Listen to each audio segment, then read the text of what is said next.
The Prophet of Allah sallallahu alaihi wasallam said, a person will not follow the teachings of his father, nor did he say a person will follow the teachings of his parents, nor did the Prophet of Allah say a person will follow the teachings of his tutor. Al-mar'u ala deeni khalilihi falyanzur man yukhalil. Comprehensive speech indeed. The Nabi of Allah said, a man will take to the teachings of his friends. So, O my Sahaba, be very selective when you decide who you befriend. O my Sahaba, be very selective when you decide who you befriend. Your social circle, with whom your daily interaction is. There was a person in Makkah by the name of Uqba ibn Abi Mu'ayt, a very well-known, renowned kafir. One day he returns from journey, and as was traditional and customary amongst the Arabs, he has a feast and he invites people. He entertains many people and he calls them, and naturally the noblest of the noble was Nabi Karim sallallahu alaihi wasallam. So he invites Nabi sallallahu alaihi wasallam also for meals. Nabi alayhi salam come, high profile personnel congregate at his house. They are about to consume the meal. The Nabi of Allah says, I have a very deep desire and passion that if you would accept Islam, it would really make me happy. So the host, Uqba ibn Abi Mu'ayt, felt offended that my guest has come here and I cannot honor his request. So he says, no problem, O Muhammad, I will accept what you say. And he recites the kalima la ilaha illallah. In fact, the kuffar had so much trust. Under the commentary of this ayah in Jalalain, it is written, where Allah speaks of a kafir, and Allah speaks about 9 evils of him. Abdullah ibn Abbas radiallahu anhu says, I do not know any kafir whom the Quran has described in such a way. The Quran speaks about him, عُتُلٍ بَعْدَ ذَلِكَ زَنِيمٍ أَنْ كَانَ ذَا مَالٍ وَبَنِينَ إِذَا تُتْلَى عَلَيْهِ آيَاتُنَا أَسَاطِيرُ الْأَوَّلِينَ. He says, the Quran speaks about all his wrongs. And in the end, the Quran says he is an illegitimate child.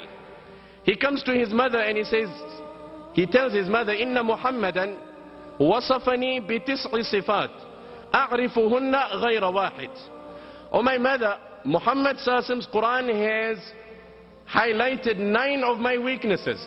I can identify with the first 8 and I acknowledge what his Quran says. But the 9th one is divulging your infidelity. His Quran says I'm illegitimate.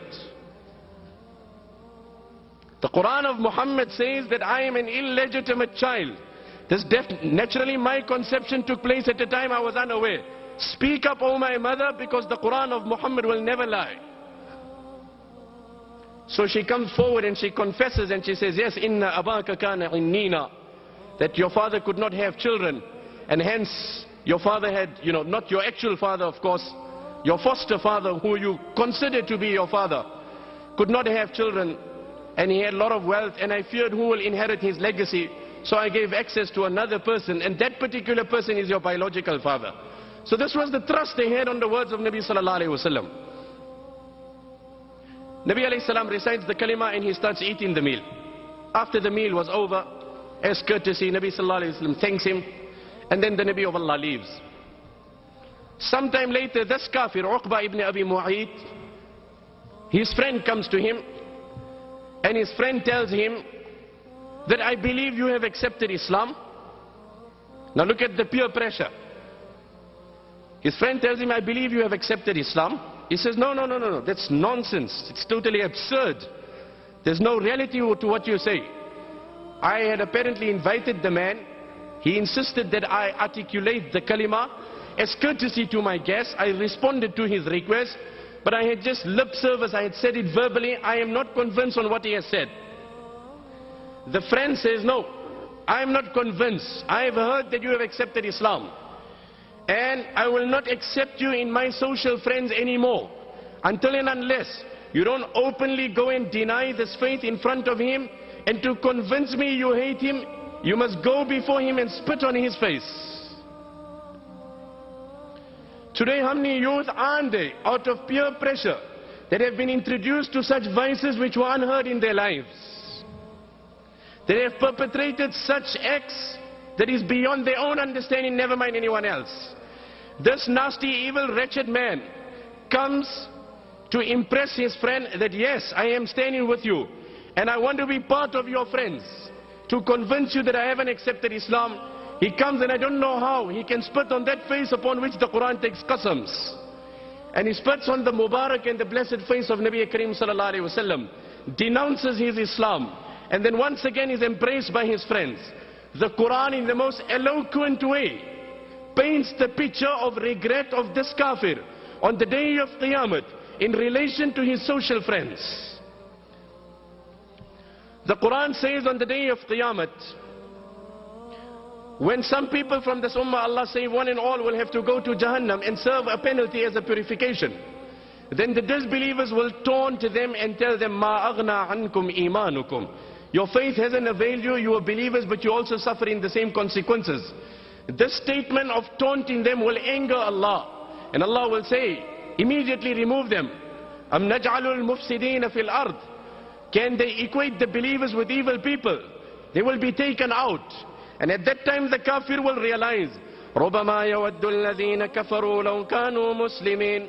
ربما يود الذين كفروا لو كانوا مسلمين. At that time the kafir will see the value of the mere articulation of the kalima. That this man lived a life of evil, yet the verbal utterance of the kalima has rescued him. Nonetheless, cutting a long story short, they will then go to Jannah.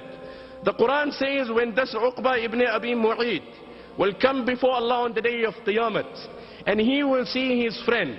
And I want to leave my youngsters, both boys and girls, with this food for thought. When he will see this friend, and he will see the consequences of the disbelief because of his relation with this friend, I wish you could comprehend the eloquence of the Quran. وَيَوْمَ يَعَضُّ الظَّالِمُ عَلَى يَدَيْهِ يَقُولُ يَا لَيْتَنِي اتَّخَذْتُ مَعَ الرَّسُولِ سَبِيلًا يَا وَيْلَتَى لَيْتَنِي لَمْ أَتَّخِذْ فُلَانًا خَلِيلًا. On that day, as a fit of regret, the Quran says, I quote the exact words, this kafir will come and he'll bite his hands. Then he will point to this friend Ubay, and he will say, oh Allah, I wish I had never met this human in my life. He had introduced me to so many evils. Ya waylata laytani lam attakhidh fulanan khalila. I had never womanized in my life. I had never gambled. I never consumed wine. I never knew what a drug was, till I met with this evil man. Oh Allah, how do I express my regrets? There's only one way, oh Allah. رَبَّنَا هَؤُلَاءِ أَضَلُّونَا فَآتِهِمْ عَذَابًا ضِعْفًا مِنَ النَّارِ.